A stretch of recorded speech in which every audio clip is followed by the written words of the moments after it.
One thing that is quite important is once you've positioned your detectors, put them up. The last thing when we position this next to the bedside is to do a system reset, which I presume you do. Yeah. Because this now it's actually mapped where everything is. So of course if you then move everything, it could possibly cause it to show a system fault. Now, to get a system reset, it's quite simple. Now you would just unplug this unit, take the battery out, wait 10 seconds, put the battery back in and switch on again. What will happen then is it will go around and detect where the nodes are, and it can take up to 3 minutes for the system to be up and running again.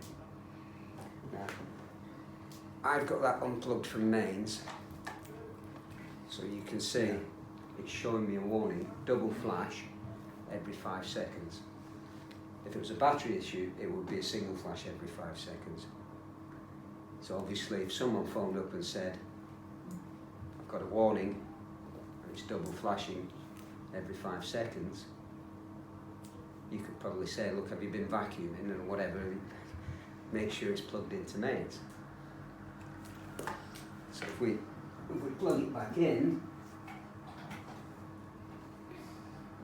oh, it's come straight back on.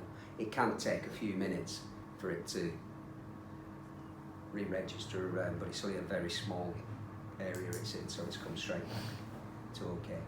So double flash every 5 seconds is going to warn people that you're off mains and it's running on the battery power. As that battery runs down, it'll go to a single flash every 5 seconds and it will start to chirp as well. If there is any fault at all with the pad, or the pad is taken out of the system, again what you're going to get is it'll show a flash. So if we every second, and it would start to chirp as well. Plug the pad back in, it can again take it never does, but it can take up to a maximum of 6 minutes for it to re-register everything. If I unplug that pad now, it's going to keep showing a fault and it's going to start chirping and being annoying. But you can actually, there's a procedure to remove the pad and have it as a strobe alone without it actually showing a fault. It just basically entails unplugging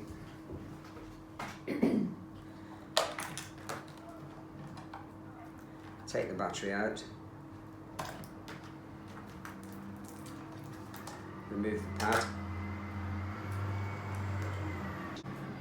So what you do then is you press the test button and hold it, and whilst you're holding the test button, you plug it into mains. So I'll switch it back on.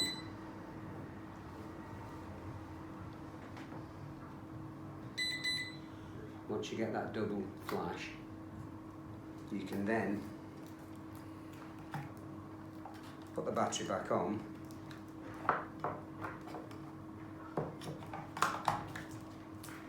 and it's a standalone strobe now, and it won't show a fault. Because you may get the odd occasion where it's somebody who needs daytime, but obviously what they don't want is the pad downstairs. And you can't do it the other way around though, have the pad without the light, can you? There's no way of switching the strobe light on. No. I know your point there, it's taping the thing up for epilepsy. At any stage, I can plug that back in and I'm back on pad. But if I was to take it out again, I'd have to go through that procedure.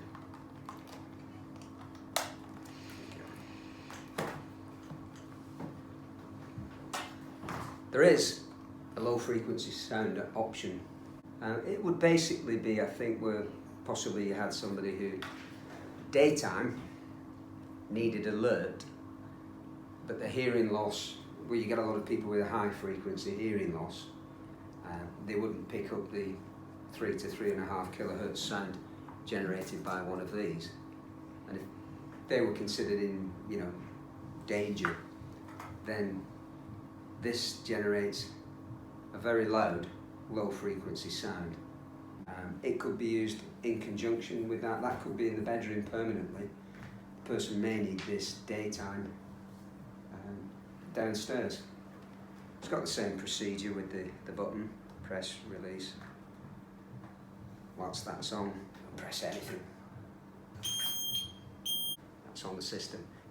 Say this is showing the double beep, the double flash every second, which is saying that there's a network issue. It's possible that it's been caused by the person unplugging this and moving it, so it's lost connection with the system for a period of time, and if that's the case, a system reset should solve that issue. But if the issue is with one of the detectors, odds on you will run into trouble if you just replace that detector. Basically, you could walk around under the detectors, and if you see one of them has the amber light flashing every 45 seconds, you know that there's a problem with that detector. But if you just take that detector down and stick a new one up, that's not really recommended. What the recommendation would be to clear this, clear that. How do you do that? Right. And then basically you would clear the rest of the whole system system. before you added the new, put the Yeah. new one up. Clear the rest of the system and then start from scratch, Right. as if you're doing a new system, because it can cause issues just sticking up a new detector in an existing Is that what system. you're doing at the moment? If this was showing a network issue, so it's blink, blink, blink, blink, Yeah. I would walk around and just stand underneath each of the nodes just to make sure that this wasn't showing a yellow warning light on it and that one wasn't. What if they're bleeping every 5 minutes or something? Then that's definitely got a problem. What I'm saying then is, if you're going to just replace that unit, what you should do is with the other unit is take it off. And then link it all.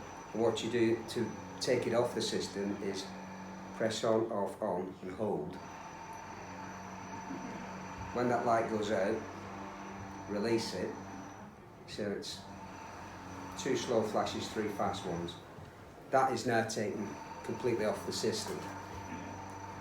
All you would do then is take this off the system, because that one's going in the bin.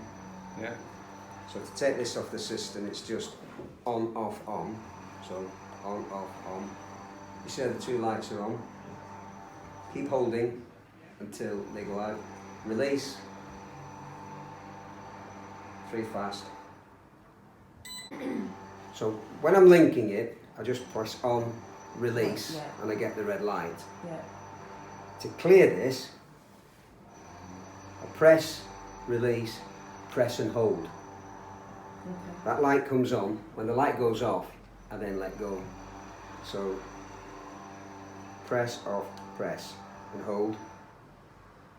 When that light goes out, I then release. I get 2 slow and then 3 fast. So that is now, that system now is as it came out of the box. It's brand new. Yeah.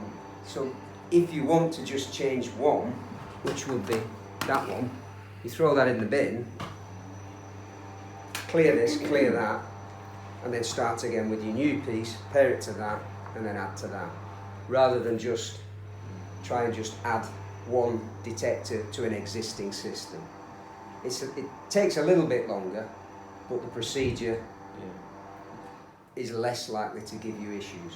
Yeah. If the system's been in the field for a few years, for the cost of a battery, doing a system reset, driving away, driving back, if it's been out there for a good few years and they're getting the warning light, one blink every 5 seconds, I would just be replacing the battery Change the because battery was In installed from the theory, will start, so- Y-Safe 2 connect with Y-Safe 1? no. No.